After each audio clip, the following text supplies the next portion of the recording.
Warning, what you are about to witness is a game of ups and downs and turnarounds. The highest of the highs, the lowest of the lows, and an unbreakable spirit from a team that's clearly the underdog. What you're about to witness is one of the games that will go down in Pokemon Battle League histories in infamy. Terrible mistakes were made. There is no lie with that. But nonetheless, we will attribute that to our own devices of learning after battle and battle again. And with that being said, let us go on into the third week of the Pokemon Battle League. The Goldenrod City taking on the Lavender Town Lillipups. And, Amber, if you're listening, I'm sorry for everything. I 100% think that, you really should have won. But for whatever reason, here we go and let's dive into it. So, I had built my team around, thinking, well, she's got a lot of good walls on it, and maybe it really shouldn't be too much of a problem for me to punch through, kind of see and gauge what she's got. Well, turns out she had thrown out quite possibly the biggest wall I was afraid of. I really should have started with Raikou, or as you guys will see, Baby. That's named Raikou Baby after my dog. So I started off with Princess, and that was quite a shame, actually. That was really terrible. And I wasn't sure what set she was running on the Toxapex, so we had to go ahead and throw in Birdo just to see what she would throw. Of course, the Toxic doesn't affect him, which is alright with me. I figure it gives me one turn to lay out the Stealth Rocks and kind of see what play she's going to throw in. And of course, it's Scald, so I already know that she has Toxic and Scald. Not sure what the other two moves are, but I would probably guess that it would be Recover.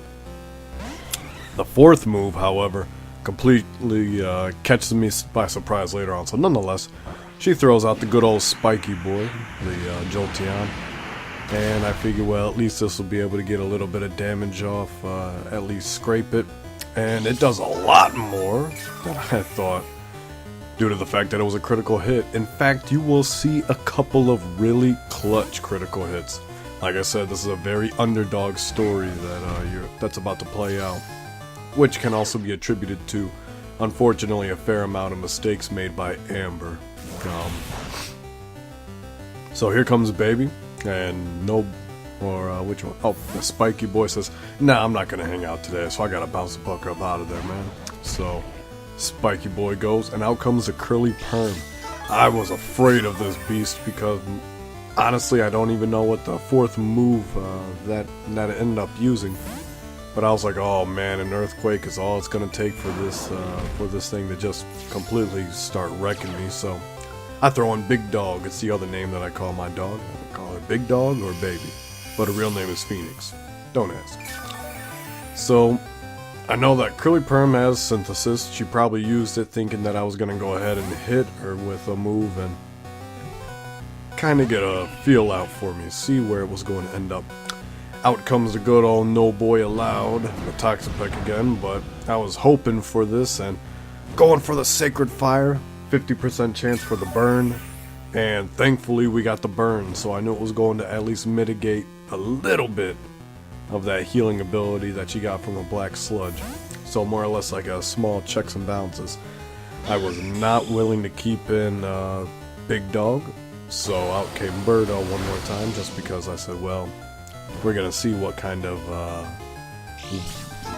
what other move she might make here. Unfortunately, I played myself and I got burned off of it pretty bad. In which, if you guys haven't been able to tell already, I typically run more of a setup type of Birdo right here, so damage is really not my forte. Out comes number 726. I was not quite sure what set it was going to be on for the Savali. Savali? Is that it? Yeah, Savali. Totally eats my brave bird. Due to the type steel resistance and my burn status, that is just terrible. Terrible, terrible. So I'm thinking, as maybe this was a terrible mistake on my part, I could have threw in Big Dog, but I was like, well, maybe we'll get a Tailwind off, and we can go for a really cool sweep setup. So we got the Tailwind blowing. I know Birdo's going down, and I probably could have stayed in and actually tried roosting a little bit to recover some health, but I didn't. I was like, well, Birdo's, I'm ready to let you go. And had I done my turns a little bit better, I probably could have went for a good sweep with Deku. But unfortunately, I got too greedy. Way too greedy. So Deku comes in right here. And you guys already know what time it is. Out goes number 726. In comes a Curly Perm. And of course, as for Deku, it is time to go Plus Ultra. And the Mega Evolution comes out. Bam! Look at that cape. Oh my goodness, I'm telling you. That is nothing but hero right there. Unfortunately, I fall for the Earthquake play. Probably could have went for a better move. Such as the Ice Punch, as you'll see later on. Just to kind of get a feel for what he is going to do. So, I decided I'm not ready for Deku to start duking it out. That was my big fault. I probably should have stayed in because I was afraid of the Leech Seed. Gonna be a lot more damaging than I expected. The Leech Seed does come out though. Thankfully, I'm not as stupid as I was first week. And I know that I can switch out. But unfortunately, with the Regenerator from Curly Perm and with that Leech Seed, as well as the leftovers, that thing was just gonna start soaking up way too much health. Out comes No Boy Allowed again, and I figured, well, we'll kind of see what we throw out there. The Stone Edge comes. Thankfully, I knew that Curly Perm wasn't gonna stay in. However, that Leech Seed and the leftovers, even with my burn damage mitigating a little bit of it, there was just no way, even if I Stone Edged over and over and over again, that I was gonna be doing much of anything, which I would have just been slapped around by a skull the whole bunch. So out comes Baby, and unfortunately, Baby gets toxiced. I am, this is where I guess you could say my morale was starting to dip a little bit, because Toxapex was the one person that I was like, if I can just get past you, that'll open up my team, and I will actually have a chance to pretty much contend in the rest of the fight. So out comes a Spiky Boy, and I go for the discharge. Totally got played. Not gonna lie, I should have went for the psychic move. Oh mercy, I can't think of it right now. But I played myself nonetheless. Go for the extreme speed, hoping that it would take it out, and it doesn't. She is the Spiky Boy survives with a sliver of health, which she is able to get the wish off. And I'm just thinking, how do I even beat this? Her stall and wall game is so good. It is. I really commend you, Amber. Like, to the moon and beyond. You played a hell of a game. So I throw the extra sensory out. Maybe should have went with Aura Sphere just to... I don't know. I was just really panicking at this point. I know I can outspeed the Savali though, so I throw out the Aura Sphere just to see what kind of damage we can put out. Not as much as I wanted to, and unfortunately now the Defog comes out. Thankfully I don't have any stat boosts on me, but ouch! Getting rid of the Stealth Rocks hurts. And the Toxic will take me out. So now I'm saying, you know what, we gotta go all in. It's time to go Plus Ultra. Come on, Deku, we really need you to rev up that engine, baby. So the Curly Perm comes out, And I'm thinking, you know what, that's good, that's fine, but I'm gonna go for the swords dance because I really, really need to start punching out some, knocking out some mons, if you know what I mean. So I go for another swords dance, getting extremely cocky. I'm like, yeah, no, yeah, I'm gonna bring it and knock these guys out, bam, one by one. The toxic comes, but I'm not even worried about it because I said, you know what, if it's a race between now and 5 turns, I'm pretty sure I can get down 5 of her mons. The curly perm comes out, in comes a spiky boy. Unfortunately, the rocks are gone, but Deku's gonna go ahead and punch it with an ice punch. Clearly didn't need any swords dance setup. Kinda bummed out about it, but nonetheless, it is still a knockout, so I guess it has to count for something. And then the Rule 34 comes out, and I'm telling you, my Deku 100% would have been able to contend with this, but you see, he was just so enamored by the beauty of that Gardevoir that, well, Deku just, you know how he is around girls, you know, he just fell a little short this time. So in comes my little man, Scotty. Scotty! That's my boy, I love you, Scotty. If you're listening to this, shout out to you, big boy. In comes a no boy allowed, and Scotty, I said, you know what, we gotta go for it, we gotta get big, and Scotty's gonna go for the swords dance. I like to think of Scotty like kind of running around at the park and kind of getting all excited and wanting to play with everybody. And you know what, I'm like, you keep on playing, little man. We're gonna get the swords dance, bump up, bump up, bump up. Haze? Wait, what? Wait, hold on a second. Oh no. Oh no. This is it at this point. I'm down to 3 mons. I gotta use a magic room just to try to mitigate some of that leftovers. The 4th move that it has to be recovered. It has to be. Hits me with the toxic. And now at this point, hell, she could just recover over and over and over. And there's not much I'm gonna be able to do. I go for a shadow sneak. I'm getting desperate. Clearly my other move, play rough, makes me think of like Scotty trying to, you know, really throw down with everybody. He's a pretty decent sized kid for his age. That's my boy. Clearly play rough is not going to do much, and the shadow sneak was laughably terrible. So I'm thinking, well, if she's just going to keep on popping me with the Scald, perhaps I might be able to sneak in Swords Dance. She does hit me with the Scald.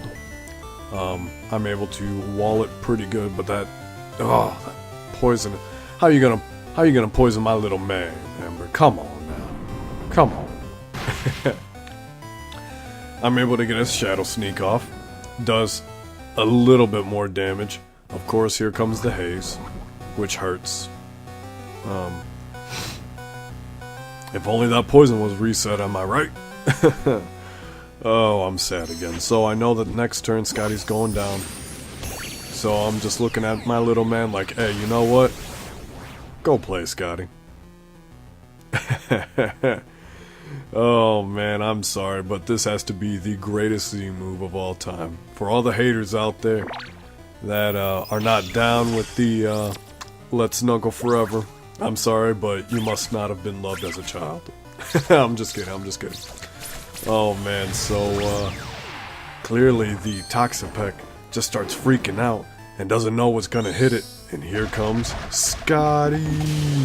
Alright, Scotty, get the go ahead and play with them. Does a nice little chunk of damage, not enough, would have been nice for a critical hit. But my heart just officially broke at that point. The recover will soak it all back up. And the poison takes out Scotty. Scotty, you had a good run. You can go ahead, go watch some YouTube, go play on your tablet. And of course now the magic room ends. I'm getting desperate. I know it's a losing fight. I even message her saying, GG, you totally have this. I throw in big dog. I start getting super frustrated, but I look at my actual dog who's laying next to me, baby. And I don't know, I just kind of had this weird mental connection with her thinking, you know what, it's just a game, so let's have fun with this. And tell me why there's some kind of like You know that feeling when you're looking at an animal and they're looking back at you and you can tell that there's like some kind of real connection there, if that makes any sense? That's how I was looking at my baby, and I said, baby, let's win this fight. I clearly didn't think it was going to happen, but you know, it's kind of one of those underdog stories. So I said, let's push on with the extreme speed. She didn't recover, and we got the high roll. The critical hit comes in, and I just look at baby, and she looks up at me. And I kid you not, she just kind of gives me a little nod, and I said, it is time. Unfortunately, the eraser head comes out, and I'm like, ooh, yeah, that's game. So we'll go ahead and hit with the extreme speed. The hydro pump comes in, and it misses. Oh my god. Oh, mercy. I'm sorry, everybody, to everybody who plays Thunder, Blizzard, Hydro Pump. That 30% accuracy, I do not like it. I even talked to Ann about it. It is, I'm sorry, I'd just rather go with like a 95 or 100% speed. Just seems better. So, big dog, you all put in work. In comes Princess. Now we got a chance. It's a slim chance, but we have a chance. I know that she's scarfed. She's gonna definitely outspeed me. But, oh man, that assault vest. You just cannot take it out of the equation. In comes number 726. And I go for a Moon Blast. I should have went for the Sparkling Aria. I like that move. I know a lot of people think it's trash, but that's alright.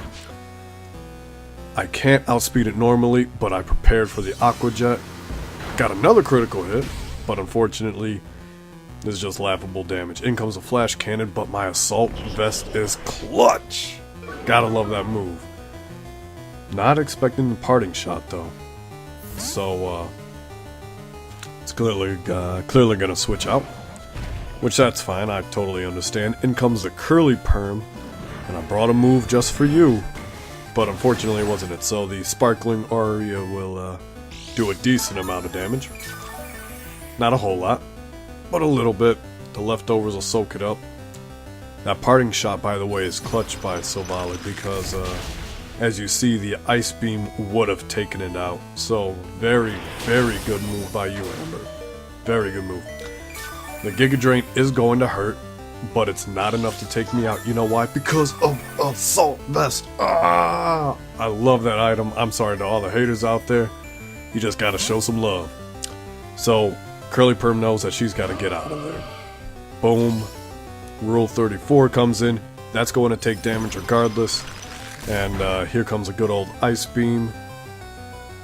And it hits for a decent amount, which I'm just pushing for any kind of damage. I know I can't outspeed it, but I can Aqua Jet and push in just a little bit more. The Psychic will take me out, which that's fine. At this point, I think that she still has it, but I'm just trying to go for knockouts. Trying to go push for damage. In comes Big Dog. That's my baby right there. That's my biggest dog. Yeah, that's my big dog. Gotta go for the extreme speed. This is a physically hard-hitting Pokemon, and it is enough to take out Rule 34. I have avenged Deku. In comes number 726. I do not think that the extreme speed would have been enough, so I throw out the Sacred Fire. My heart's racing because that 5% chance to miss. However, it comes clutching through. In comes a Curly Perm and regenerates a good, decent amount of health. But I look down at my big dog right next to me. She looks up at me and I said, you know what? Let's go all in. And we go for the Flare Blitz. It's even a critical hit, so that ×4 really comes in clutch. And it's enough to take me out. I truly thought that the game was going to be a draw. I did not know this is how it works. However, though, Amber unfortunately takes the L. I'm not gonna lie, I really feel like she should have actually won the game. Amber, if by any chance we end up making it to the finals and we're duking it out, I want you at your best game, because you better believe I'm gonna step on my game and really try to give you a game that's worth throwing down against. Because mine was just terrible. So anyway, with that being said, that was week 3 of the Pokemon Battle League. You guys all have yourself a wonderful night. And from the Goldenrod Gallades, GG, have a wonderful day.